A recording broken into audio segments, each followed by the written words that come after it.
Start. The introduction of new methods of locomotion has considerably widened the field of the newspaper and added further variety to the editor's duties. Stop.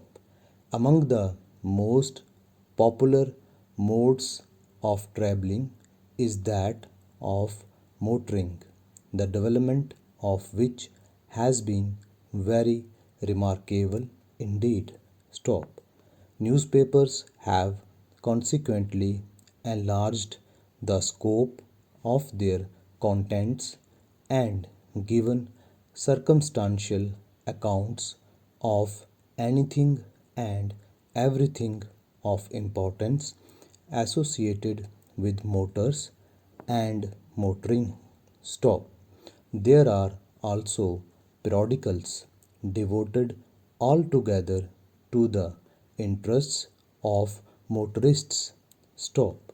Interested parties organize motor shows at which everything in the way of accessories from incandescent lights to the most insignificant but nevertheless necessary parts are exhibited, each and everyone claiming to have certain distinctive features. Stop. The multiplicity of motors, both public and private, is a source of danger to the general public, for some motorists are unprincipled enough to be reckless in their driving. Stop.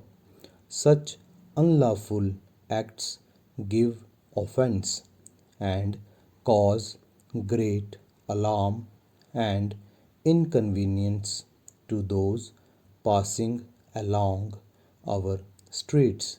Stop.